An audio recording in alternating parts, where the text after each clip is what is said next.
Good timing? Well, that depends how you look at it. Steve Crowder is a friend. I'm proud to call him a friend. He's on the show every Wednesday with Louder with Crowder. Steve, how are you, my friend? I'm overworked, overtrained, underrested, and apparently still tough enough to take a full shot in the button from a union thug. So it's another day above ground. All right. Now, for those who haven't seen this, and I would think that most people have, this has not only gone viral, it's been on pretty much every news station.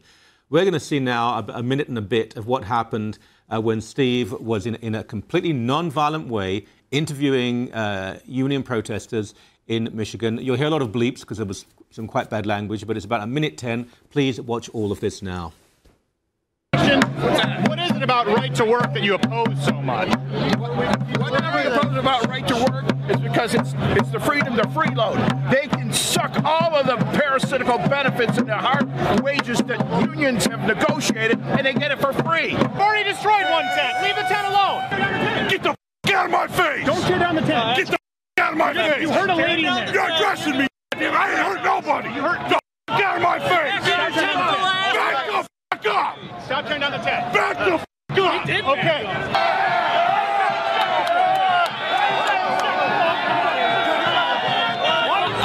You just assaulted me, buddy.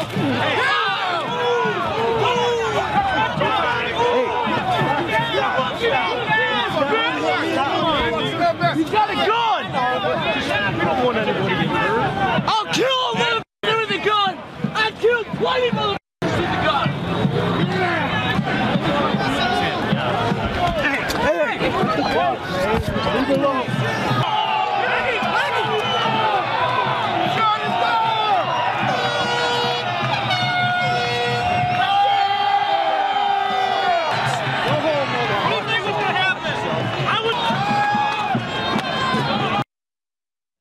To make sure they saw, there is a woman there, probably weighs 110 pounds, who was in that tent when it was pulled down. You're physically assaulted. Where the hell are the cops? This must have taken 20-odd minutes. Where are the police?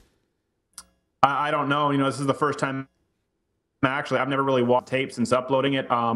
It gets me a little choked up. And the reason for that is when I was in there, it's you know, whatever happens, happens. When I came home, then my wife watched that video.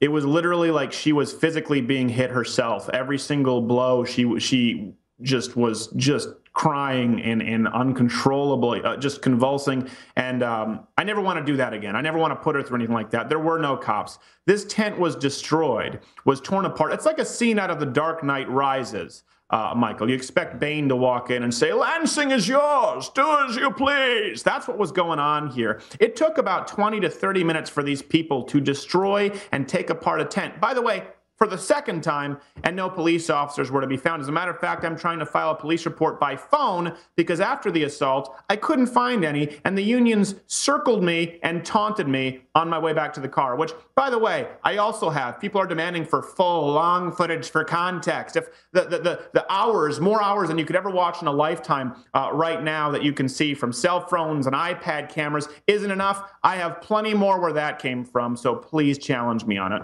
Well, you know, I think in this country the police would have intervened. However, I have experience. There was an assault on me at York University. Luckily, I had someone with me who was trained in this area. The police refused to press charges. David Menzies was punched by a Muslim fanatic, and the police virtually mocked him and wouldn't even walk back with him and his children to the car to give him some sort of protection. But we can quite easily identify here. We can see the man who he's not pushing you, he's punching you repeatedly. Now, surely even out of embarrassment alone, the police would feel obliged to arrest this moron. Right. Well, of course. And listen, I went in completely nonviolently asking questions. Did I provoke them? Well, I provoked thought. I provoked debate. I asked them why they were against right to work. I asked them why they would oppose someone who is not union and doesn't want to join a union, why they should be penalized. I asked them these questions, which they thought merited me being punched in the face. Now, and I've been very honest about this, the fact that as they started ransacking the tent, yeah, me and some men went out there while there were women and people in the tent, older people, some people in wheelchairs, by the way, in the tent, and we didn't get violent with them, but we did try and push them off the tent. That is true. We tried to push them off the tent that they were destroying because, as you saw, women were in there. There are poles, there are beams, there were pots of hot coffee, there were hot dog stands in that tent, okay? It was a big tent with a lot of equipment, and they started destroying it. Do you have any idea what that... I just want to paint this picture for you, Michael. Do you have an idea what kind of a nightmare that is? To be a woman, to know that you were outnumbered probably about 300 to 1, thousands of people to only a few AFP protesters, and to literally see the walls of your one sanctum coming in while people yell, "Get the F out of my state! F them up! F them up! One more tent!" Do you realize the terror that goes through your mind when this occurs? I can't tell you how scary it was for these people, and something needed to be done about it. And we went out and, as peacefully as possible, tried to stop the situation. And I was punched several times, blows that went completely unanswered for my troubles, as you can see in the video. Mm-hmm. Well, this has become the flavor of union protest. The idea that these people are progressive and they care about minorities is just absolute nonsense. They care about more money. That heart attack on a stick, that guy there who probably weighs 400 pounds, I bet he advocates of public medicine. It's just the way he's speaking to you, the thuggery and the stupidity and the anti-intellectualism, that they're moronic and they're thugs. Now, let's try and put the argument for them. There were some people, when the guy punched you 3 or 4 times, other people, I suppose, did pull him back? No, a guy from Americans for Prosperity stepped in and pulled him off when I was Turker punched. Let me tell you something, Michael. This 5'8", 240-pound gelatinous tub of goo wouldn't stand a chance. But I want to say something here, and it's very important. It's not taken as exaggeration. I hate it when people misuse the term literally. It makes me figuratively insane. I believe that if I were to have defended myself in any way, shape, or form, if I were to have fought back, that those people literally would have killed me where I stood. I think you could be right. Looking at the anger, the animalism on the faces of these idiots, I think that may well have happened. Now, I know you got a couple of cuts, I think a tooth maybe it was chipped as well. Thank goodness you're okay. But this is not just, as much as I love you and I want you to be fine, this is not just you now. It is someone who dares to have a point of view contrary to that of the leftist mass has been assaulted. Please tell me that the major networks, or at least conservative activists in the United States, are coming to your rescue and they're going to do something about this. Not a single main network has covered it, aside from Fox News, and I think they mentioned it on MSNBC. Nowhere on the Alphabet networks. And this is what, listen, I'm issuing a challenge to this man. We know who he is. We know where he lives. There's been a price put on his head to be brought in and turned into the police officials. I think it's about $7,000 right now. Tony, you can turn yourself in. You can confess. We'll press charges. You'll go to jail.